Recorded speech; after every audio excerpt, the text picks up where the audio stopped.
Point à la ligne, le podcast pour les entrepreneurs curieux qui veulent se réinventer. Tous les 15 jours, c'est votre rendez-vous communication pour décoder les tendances qui secouent le monde de l'entreprise. Tout pour comprendre les concepts, les enjeux actuels et prendre les décisions qui impacteront positivement votre business. Point à la ligne.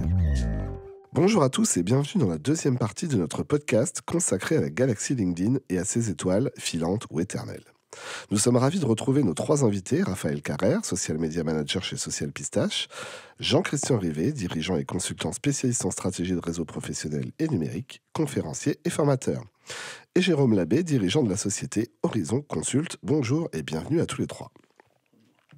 Merci de nous avoir rejoints pour cette seconde partie de notre podcast, au cours de laquelle nous allons explorer davantage le nouvel écosystème de LinkedIn et ses implications dans le monde de l'entreprise. Chers auditeurs, installez-vous confortablement, ouvrez grand les oreilles, c'est reparti. Alors, comment LinkedIn influence-t-il aujourd'hui notre perception du succès et de la carrière ?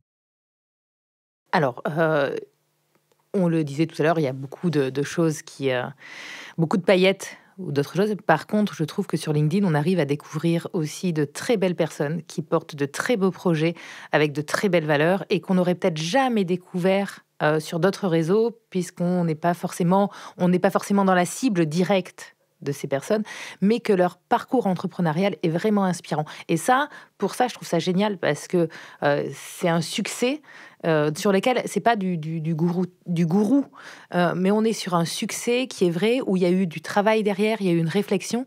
Et moi, je trouve ça inspirant personnellement. Moi, je me dis, mais franchement, ces personnes, elles ont un truc qui leur a permis derrière d'avoir cette idée et d'aller au bout et d'y croire. Ben, ça, pour moi, c'est un grand message. C'est-à-dire, ton idée, elle n'est pas à jeter à la poubelle. Tu la crois, tu y testes encore, et puis tu vas voir que peut-être qu'à un moment donné, ça va réussir à marcher. Mais parce qu'on ne lâche rien. Et cette culture, pour moi, qu'on voit sur LinkedIn de « j'y vais, je teste encore et encore », eh ben, c'est motivant. En tout cas, pour moi. Tu as raison, je suis d'accord. C'est aussi une tendance qui est arrivée, je pense, il y a peut-être 10 ans avec cette nouvelle génération qui n'a pas peur de l'échec. Moi, je me rappelle quand j'étais jeune, on nous expliquait que l'échec, c'était une catastrophe. Les générations actuelles, eux, ils testent, ils vont se lancer. S'ils y arrivent, tant mieux. S'ils n'y arrivent pas, c'est pas grave. Ils ont la chance de pouvoir recommencer, il n'y a pas de problème. Et ça, je trouve que c'est cette culture qui est arrivée avec quelques dérives, mais cette culture un peu à l'américaine où, voilà, vas-y, lance-toi, c'est pas grave, si tu y arrives.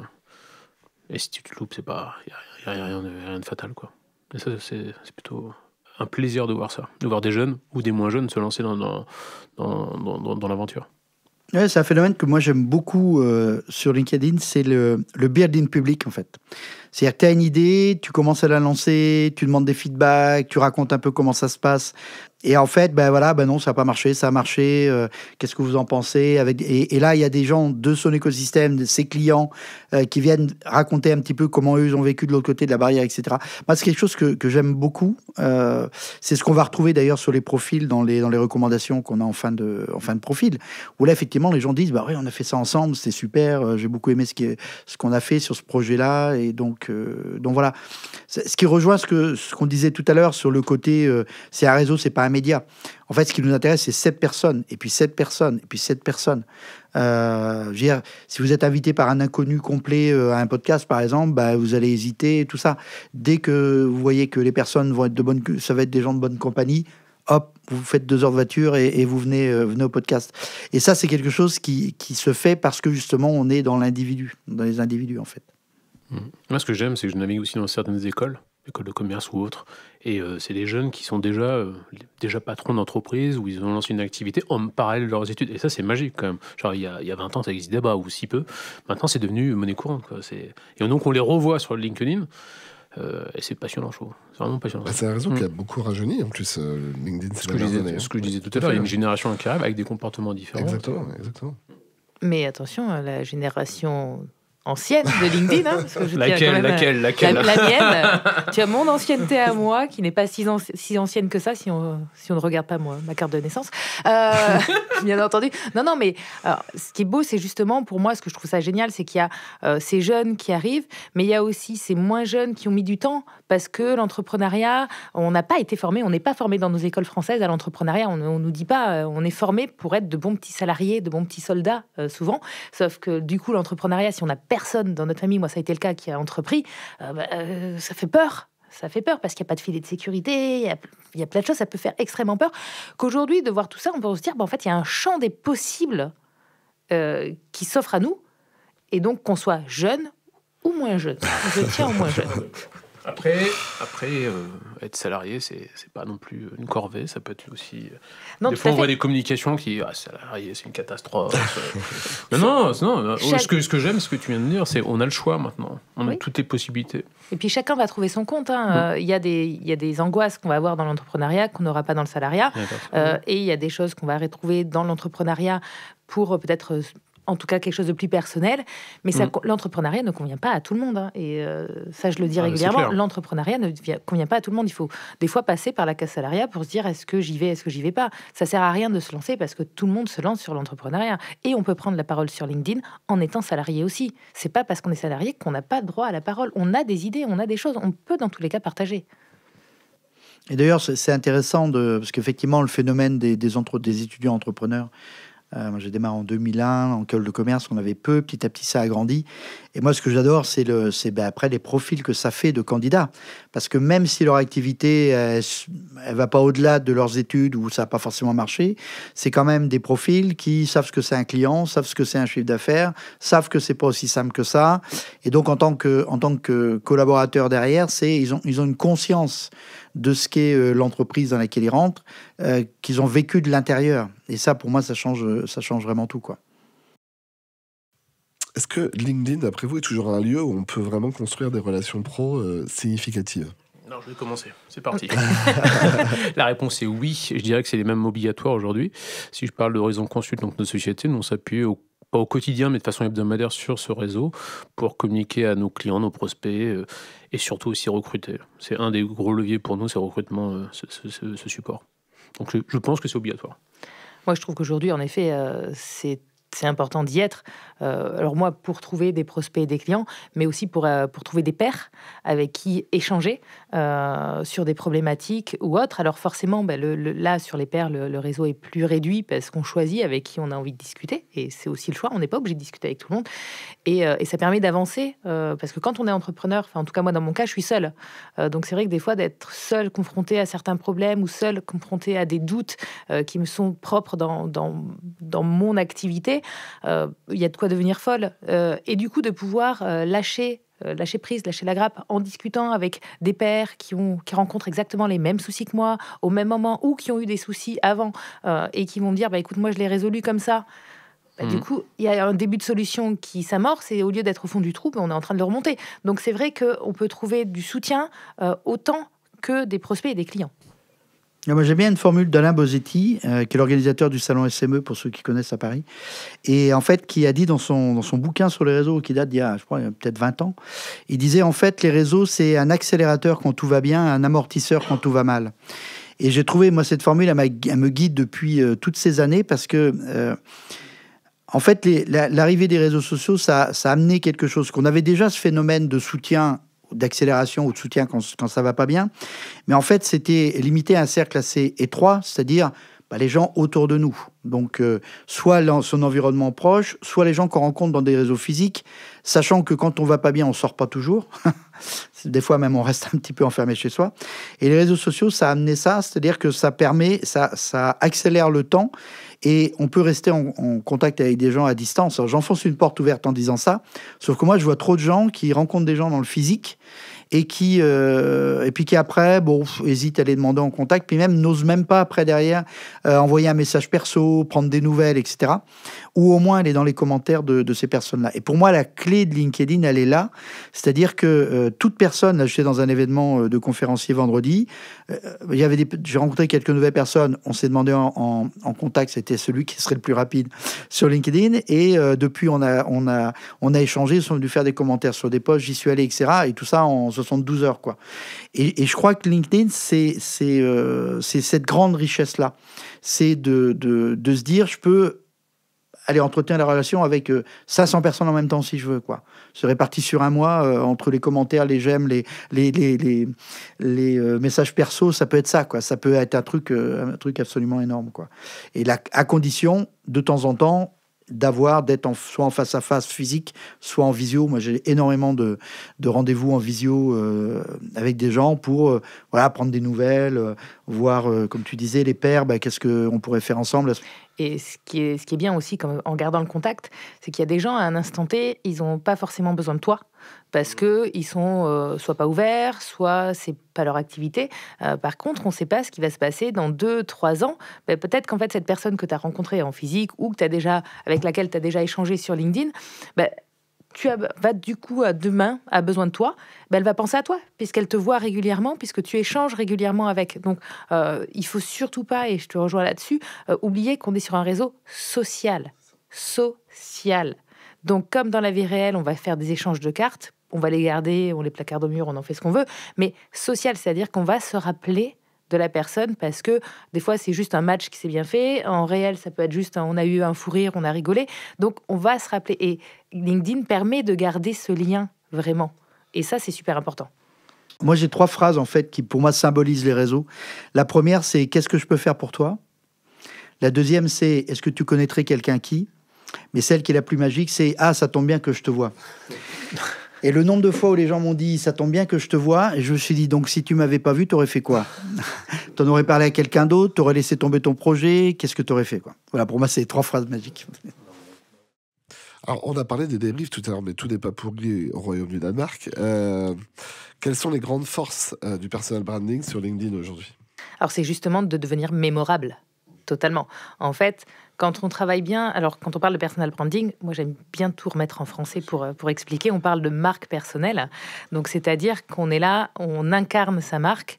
Donc c'est vrai quand on est entrepreneur, surtout quand on est freelance ou solopreneur, on est sa marque, on est sa propre marque.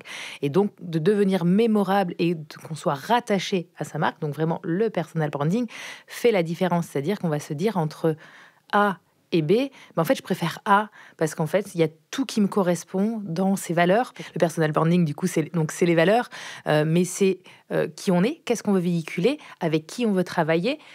Et tout ça, c'est ensemble. Moi, je sais que voilà, j'ai un personal branding qui est très fort, qui m'est très propre, ou quand j'arrive dans des réseaux physiques, maintenant, on m'appelle Madame Pistache, mais ça ne me dérange pas. En fait, je suis associée à ça.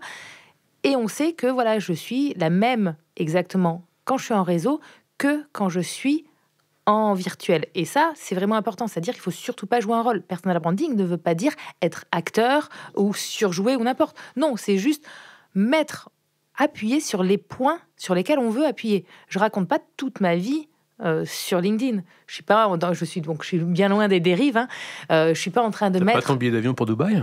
Non, j'ai pas encore pris mon billet d'avion. Et puis en plus, tu vois, j'ai pas mis mon fils en photo où on voit bien sa tête. Non, mais si tu veux, pour moi, on est totalement dans des dérives. Non, on sait que j'ai un fils, on sait que je suis mariée, mais on connaît pas le nom de mon mari, on connaît pas le nom de mon fils et on n'a jamais vu sa tête. Donc je suis une maman entrepreneuse parce que je veux être vue comme une maman entrepreneuse aussi et pas comme la petite jeune, entre guillemets, qui débute. Donc, ça me va, mais je le travaille. Et en fait, le personal branding, pour qu'il soit réussi, il doit être réfléchi sur son why. On parle beaucoup du why, donc de son pourquoi. Pourquoi est-ce que je fais ça ? Et une fois qu'on a son pourquoi et qu'on est en accord avec et qu'on joue pas un rôle, les gens, que ce soit dans la vie réelle ou sur les réseaux, ça passe tout seul. Oui, bien sûr, d'accord. Après, quand on a une entreprise avec plusieurs salariés, on a une communication à 2 niveaux. Dans notre cas, on a une communication, l'entreprise qui parle, qui véhicule des valeurs aussi. Et en parallèle, je travaille aussi mes propres valeurs et mon personnage, on va dire. Mais qui n'est pas un personnage, parce que je suis à 200% d'accord avec ce que tu viens de dire. Moi, je suis dans la vie professionnelle comme dans la vie personnelle. Ça plaît. Si ça plaît pas, c'est pas grave. Et j'aime le dire, je choisis mes clients. Donc, et ça doit être réciproque. On ne doit pas se forcer, on doit être sincère. Mais c'est là où on a bien dit personal branding et on n'a pas dit professionnel. Donc, on parle vraiment, on est sur la personne, puisque tu me parles de l'entreprise. L'entreprise, elle a son branding, tout court, sa marque, et les personnes et les salariés. Donc, on parlera plus d'employé advocacy. En fait, c'est un terme vraiment, c'est l'employé advocacy. Et c'est rendre tes salariés ambassadeurs de ta marque. Mais ça, il faut que ce soit sur la base du volontariat. Il faut qu'ils en aient envie. Et il faut pas les forcer parce que sinon ça sonne faux en fait. Très compliqué dans mon secteur. Mais non, ceux qui sont tellement chassés par leurs recruteurs qu'ils esquivent. Ils se cachent. Ils se cachent. Oui. Mais c'est vrai que le personal branding, en fait, pour moi, c'est 3 choses. La première, c'est la lisibilité, c'est-à-dire qu'on comprenne bien ce que tu fais. Voilà. Donc, quand on s'est présenté, là, on avait une phrase Il faut que ça soit vraiment ça. Moi, j'aime bien dire, c'est comme si vous aviez un panneau sur le ventre, là, et il y a un seul mot. Voilà. Et moi, j'ai décidé que c'est le mot réseau. Donc, c'est réseau. Il n'y a pas de... Allez pas me chercher ailleurs, alors que je sais faire 1000 autres choses. Surtout après 20 ans d'entrepreneuriat, normalement, on a appris 2-3 trucs si on n'est pas trop mauvais. Et ça, c'est une des choses qui est difficile dans le personal branding, justement, c'est d'arrêter de dire « je sais faire ça, et je sais faire ça, et je sais faire ça ». Après, la deuxième chose dont on a parlé tout à l'heure, c'est la visibilité. Je suis lisible et visible. Ça sert à rien d'être visible avant d'être lisible. C'est-à-dire ça sert à rien d'être visible si les gens n'arrivent pas à vous loger dans une case, même si on n'aime pas être dans les cases, mais c'est quand même comme ça qu'on fonctionne quand on voit... 200 postes à l'heure sur son fil, à un moment donné, on aime bien avoir des cases. Et la troisième chose, c'est la crédibilité. C'est là où, effectivement, entre les commentaires et les publications, on a besoin de faire quelque chose qui est extrêmement, cohérent, en fait, par rapport à ça. Donc, on ne peut pas, à un moment donné, aller râler sur un truc, aller parler politique ici, et puis là, à un moment donné, effectivement, parler de sa famille, et puis, voilà. Donc, l'idée, c'est d'avoir un peu de cohérence, parce que c'est de la com. On peut en dire ce qu'on veut, c'est de la com. Par contre, évidemment, c'est teinté par notre personnalité. C'est-à-dire que notre personnalité... si on est gentil, on est gentil. Si on est plutôt un peu speed, ça va se ressentir. Donc, il n'y a pas de souci avec ça. Simplement, on doit avoir ce qu'on appelle une ligne éditoriale. Et c'est cette ligne éditoriale qui est un petit peu comme si on labourait un sillon qui va faire que les gens, non seulement on leur a dit au tout début le mot qui nous représente, ils voient régulièrement notre nom associé à ce mot. Et à un moment donné, ils se disent donc c'est vraiment la personne. Et donc, pour moi, on passe d'une situation dans laquelle, quand on te voit, on pense à ton métier, on dit « Ah oui, il fait ça ». Et la crédibilité, c'est quand on pense à ton métier, on se dit « Ah lui, forcément ». Voilà. Et le chemin, des fois, est long. Est-ce que LinkedIn a changé la façon dont les entreprises recrutent et recherchent les talents aujourd'hui ? Alors, honnêtement, je pense. Alors, moi, je recrute pas, mais je pense parce que, justement, le fait d'arriver sur un profil qui est lisible, où on sait ce qu'il fait, on sait que c'est la personne qu'on veut ou qu'on veut recruter, on va aller la chercher. C'est vrai que si on est caché derrière un profil où il n'y a rien qui est vide, on ne pourra pas se faire recruter non plus. Donc oui, forcément, il y a une part et puis il y a une grande part. Enfin, moi, quand je vois les annonces sur LinkedIn et les annonces sur d'autres, les annonces sur LinkedIn sont plus qualitatives, surtout qu'on peut les avoir en direct. Si on aime une entreprise, on peut suivre les recruteurs, on peut rentrer en contact directement avec les recruteurs, ce qui n'est pas possible quand on a une annonce, par exemple, France Travail. Parce qu'on n'a pas le nom de la personne, il faut passer, et puis on va envoyer un mail, et puis on va recevoir le mail de « Nous avons bien reçu votre candidature », sans réponse de notre part considérée. Enfin voilà. Donc là, on peut aller directement demander à l'entreprise si elle recrute. En fait, directement, on va contacter le recruteur. Est-ce que vous recrutez ? Est-ce que vous avez des besoins ? Ou est-ce que vous pensez avoir des besoins bientôt ? Donc, ça a vraiment changé la façon de recruter, puisqu'on peut aller, en tant que demandeur d'emploi, faire des demandes et se renseigner. Savoir si l'entreprise est bien pour nous aussi ou pas. Et du côté du dirigeant, ce qui nous concerne, c'est aussi, on peut être en chasse, nous. On a moins besoin des cabinets de recrutement. Désolé pour eux, mais aujourd'hui, on peut dialoguer, se faire une liste assez rapide de profils qui correspondent à nos attentes, de voir leurs références, de dialoguer avec, vu qu'on est sur un écosystème assez réduit, de dialoguer avec leurs collègues, parce que certains on les connaît, donc de savoir si c'est des bons profils, et de faire des propositions en direct et de pouvoir voir si ça peut matcher ou pas. Et ça, c'est très rapide. Nous, notre dernier recrutement, il s'est passé comme ça, sur ce support. Oui, et puis en plus, si on passe par l'APEC ou France Travail ou toutes ces plateformes-là, on ne contacte que les gens qui sont en recherche active. C'est-à-dire que moi, Indeed, je vois les gens qui y vont, ceux qui cherchent du boulot, quoi. Alors que souvent, effectivement, quand c'est des métiers en tension, on a besoin de toucher les gens qui sont simplement en veille. Et sur LinkedIn, il y a plein de gens en veille, on ne se rend pas compte. Puisque le fait de dire je cherche éventuellement une opportunité, c'est masqué sur le profil. Donc il y a plein de gens qui le mettent en se disant s'il y a un truc qui passe qui m'intéresse, je vais être dans le casting, quoi, en fait. Et ça, moi je pense qu'il y a plein d'endroits où... donc c'est moins de la chasse que ce que tu dis, où toi tu es effectivement en train de dire je vais les contacter. Mais déjà en veille, je pense que c'est au moins un bon tiers, je pense, des candidats potentiels, quoi. D'après vous, est-ce que LinkedIn devrait mettre en place des mesures plus strictes pour réguler les comportements, réguler un petit peu les contenus sur sa plateforme ? J'ai été clair. Ouais. Oui, bien sûr, il y a des dérives. Après, il y a d'autres supports qui sont bien pires. Après, il faut voir, c'est l'avenir. L'avenir nous dira s'il y a besoin de réguler plus ou pas. Est-ce que justement, il ne devrait pas est-ce qu'il ne devrait pas adopter une approche un peu plus sociale, comme d'autres réseaux, ou vraiment se maintenir sur le côté professionnel? Oh, je pense qu'il faut rester un peu sur le côté professionnel, parce que pense sinon aussi. c'est un deuxième Facebook et bientôt on va retrouver ce qu'on avait sur Facebook il y a quelques années, en train de travailler. On va pouvoir mettre est en train de travailler sur ce projet. Enfin voilà. Donc ce qui est pas, je pense pas que ce soit le but. Je pense qu'il faut rester comme ça. Après, c'est comme tout, c'est un reflet, ce qu'on disait déjà dans la première partie. C'est un reflet de la société. Donc il va y avoir des cycles aussi. Il y a des cycles. Souvent il y a des gens qui arrivent par cycle et puis on les voit pas arriver, on les voit partir. Puis il y a ceux qui restent. Donc il faut attendre qu'un cycle passe. Des fois, quand il y a là, en ce moment, c'est tous les contenus IA qui sont vraiment très durs à lire pour moi. Mais je sais que c'est cyclique. Oui, Puis, c'était le Web 3 l'année dernière. voilà. Là, il y a 2 ans, c'était Voilà. le Web 3. Donc, voilà, il faut manger son pain dur, comme on dit. Et puis, il y aura un autre cycle. Et puis, voilà. Alors, faut pas croire que LinkedIn ne fait rien, parce que quand il y a des publications qui sont signalées, ils réagissent quand même pas mal. Enfin, il y a des stars comme Michael Aguilar qui s'est fait striker depuis, je sais pas, au moins 3 ou 4 fois son compte depuis. Voilà. Donc après, il rentre en négociation avec eux, il explique, voilà, ils enlèvent ce qui.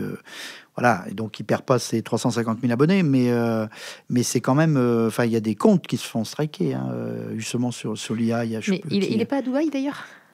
Michael Aguilar? Oui. Ah non, il était Non. en Vendée il y D'accord. a 15 jours. Parce que je crois que j'ai vu un post de lui qui parlait. Ah oui, ouais. oui, Mais oui, non, il y a en fait. Voilà, donc se faire- en fait, ils font des choses. En fait, ça, c'est lié au nombre de gens qui vont signaler un post.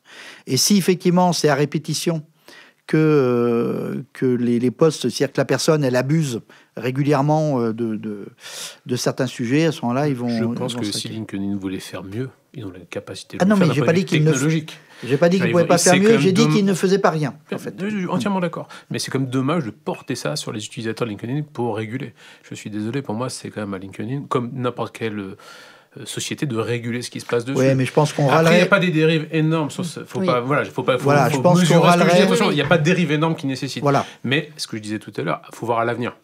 Ouais. Aujourd'hui, il n'y a pas besoin. Non, je pense pas, parce que d'abord, comme je disais tout à l'heure, parce qu'on a notre nom, notre prénom, notre boîte, notre mail, notre machin. Donc, à un moment donné, si on joue trop au clown, ça finit quand même par nous retourner la figure. Et puis, la deuxième chose, c'est qu'il n'y a pas, ces sujets ne sont pas traités. Enfin, je veux dire, il n'y a pas autant de posts que ça qui vont parler de la bande de Gaza ou de l'Ukraine ou, il y a des sujets comme le sexisme ou des choses comme ça où on en a beaucoup, mais il y a plein de sujets qui font polémique sur X qui sont pas là, quoi, en fait. Il y a des gens qui essaient de l'amener, mais généralement ça fait des flops où ils se font, là pour le coup, ils se font vraiment allumer en disant on n'est pas retourne sur Twitter si tu veux parler de ça, quoi. Petit aparté par ce que tu viens de dire sur on a notre nom, notre prénom, on crée un faux compte. Oui, c'est mais- très simple. Non, mais c'est une petite aparté rigolote. J'ai vu comme un article de blog d'une société qui vend des services de pod qui explique comment monter tout ça quand même. Oui, non, mais bien C'est sûr. quand même lunaire quand même. Alors après, par contre, un compte qui n'a pas le nom, prénom, se fait striker régulièrement Oui, de robots, LinkedIn. passe, Non, mais très, très Mais tu régulièrement. peux t'appeler John Smith, je suis d'accord avec toi. Non, mais tu vois ce que je Mais, veux dire, Sauf que l'infrastructure, enfin, Non, mais ce que je trouve drôle, c'est qu'une société qui a pignon sur rue, qui vend des services qui s'appuient sur LinkedIn, t'explique comment créer des faux comptes quand même. C'est ça Ah que bah je oui, voulais non, mais, évoquer. non mais attention, tous les gens qui font de l'automatisation commerciale, la plupart le font avec des faux comptes, ça c'est sûr. Moi je connais des gens, ils envoient des milliers de messages par mois et ils font ça avec des faux comptes, parce que les faux comptes sont strikés régulièrement, donc ça c'est sûr. Mais ce que je veux dire, ces gens-là ne sont pas des haters, parce qu'ils n'ont aucune autre activité que de faire de la pub en fait. Mais monter un faux compte LinkedIn pour aller faire du hate sur des... C'est trop complexe pour le niveau, je pense, de ces gens-là. C'est tellement facile d'aller tirer sur tout ce qui bouge sur X que ça vaut pas le coup de monter une usine à gaz sur LinkedIn, je pense. Enfin, après, c'est... Comment vous voyez l'avenir de LinkedIn? Comment vous voyez l'avenir de la plateforme dans les prochains mois, les prochaines années? Alors encore plus d'IA. Il va y en avoir de plus en plus, puisque là, on est totalement dans l'ère de l'IA. Donc plus, mais mieux, j'ai envie de dire. Parce que, en tout cas, il va y avoir un tri, il va y avoir quelque chose. J'aimerais aujourd'hui pouvoir dire que l'IA ne soit et ne sera qu'un appui. Bon, je pense qu'on n'est pas encore, on n'en arrivera pas que là, mais Mais je pense quand même que dans tous les cas, les posts qui seront honnêtes, réels et non écrits avec IA, on va les voir de plus en plus, puisqu'en fait, on va les reconnaître de plus en plus, puisque là, on arrive à un moment donné, on est presque à l'apogée où en fait, on a des posts préformatés.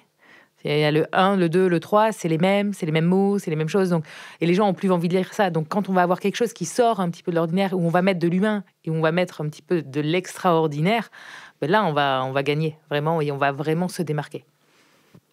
D'ailleurs, on n'est pas certain, parce que pendant un temps, LinkedIn disait que justement, il brancherait l'IA sur la création des posts. Et c'est un truc dont j'entends plus trop parler. À mon avis, ils sont peut-être en train de faire un retour en arrière. Bon, après, on verra ce que ça va donner. Ouais, pour moi, l'avenir de LinkedIn, enfin, moi, ce que j'aimerais, c'est que ça devienne plus un réseau et moins un média. Donc ça, c'est pas l'avenir de LinkedIn, c'est ma vision de l'avenir de LinkedIn. Ce que je vois évoluer quand même ces derniers mois, c'est leur messagerie qui a quand même beaucoup évolué, avec la possibilité un peu plus de classer, de mettre des étoiles, d'archiver, etc. Donc je pense que s'ils sont partis dans ce sens-là, je pense que ça pourrait être pas mal pour que ça devienne un vrai outil de discussion. Après, ce qui peut se passer, à mon avis, on va se retrouver vers ça, parce qu'on a ça partout, Netflix, Prime et tout ça. Je pense qu'on va avoir de moins en moins de fonctionnalités en gratuit et de plus en plus en payant. Et là, peut-être que sur les formats payants, on va avoir des vrais services, quoi, en fait, qui peut-être aujourd'hui sont avec des outils externes et qui pourraient être intégrés. C'est-à-dire, je pense que le modèle parce qu'il est quand même publicitaire, mais pas tant que ça, en fait, LinkedIn. Il suffit d'aller un peu sur Facebook pour comprendre ce que c'est une plateforme publicitaire.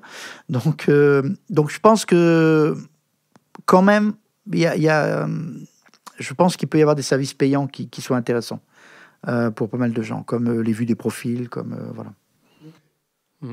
Aucune idée. Je suis qu'un simple utilisateur. Alors, on parlait de cycle tout à l'heure pour terminer, mais est-ce que justement on risque pas, est-ce qu'on va assister à un retour vers plus de sobriété, d'authenticité justement sur le réseau? On y est déjà. Hein. On y est déjà. L'an dernier, il y avait une grande tendance qui était au selfie, et c'était le selfie à tout va, qui n'a strictement aucun rapport avec le post. Hein. Alors, elle était belle à la plage en maillot de bain, ça fait des vues. Aujourd'hui, on met ça sur un post, ça fera beaucoup moins de vues, puisque derrière, c'est creux. Donc, le selfie marche encore s'il est en rapport avec le post. Donc, il y a des choses qui vont continuer à fonctionner, il y a des choses qui vont perdurer, parce que voilà, il y en a, avec le copywriting, ils sont très forts. Donc, voilà, on les verra toujours.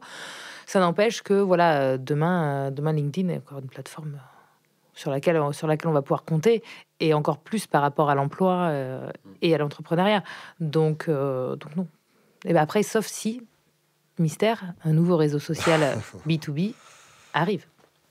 Ça n'a pas l'air d'être trop la tendance, parce que à part la nouvelle plateforme de Meta, Thread, mais à part ça, il n'y a pas eu grand-chose. De toute façon, pour moi, l'avenir de LinkedIn, c'est quand on sort de LinkedIn, hein, c'est-à-dire c'est d'aller rencontrer les gens. Hein. Enfin, pour moi, c'est clair. Donc, ils peuvent faire ce qu'ils veulent sur LinkedIn. De toute façon, à un moment donné, il faut qu'on en sorte et qu'on aille... À 200% d'accord avec toi. Mais oui, parce que la clé, c'est de créer une communauté, mais une vraie, pas une fausse communauté sur Discord où il y a 2000 personnes qu'on ne connaît pas. C'est une vraie communauté avec des gens qui bossent ensemble, qui collaborent, tout ça. Pour rebondir et compléter, il y a tellement d'IA qui nous entourent qu'aujourd'hui, on est un peu saturé de ça. Est-ce qu'on recherchait l'humain aujourd'hui? Et donc, il faut sortir de ça, il faut serrer des mains, d'aller boire des verres dans les réseaux d'entreprise. C'est le titre de profil de Bruno Friedlansky qui dit plus il y a de numérique et d'IA, plus il faut d'humain. Donc moi, je suis convaincu de ça. Moi, je suis d'accord. Moi, je suis convaincu que l'humain sera au cœur. Hein. Pour moi, plus ça va être le bazar sur ces plateformes, plus on va se retrouver dans la vraie vie. Donc, même les influenceurs sont en train de vouloir créer des communautés. Mais tous. Ils s'aperçoivent que c'est pas aussi simple que ça. Mais... Eh bien, merci beaucoup. Chers auditeurs, nous arrivons au terme de cette exploration du nouveau Star System de LinkedIn. J'espère que nos échanges vous auront éclairé et apporté des clés pour une meilleure compréhension des enjeux actuels de la plateforme. Encore une fois, merci d'avoir été des nôtres pour cette nouvelle émission.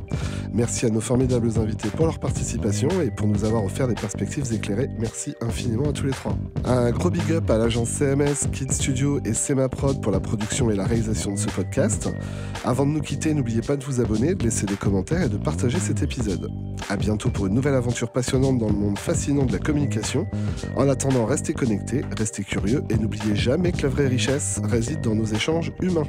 Merci de nous avoir écoutés et à la prochaine sur les ondes.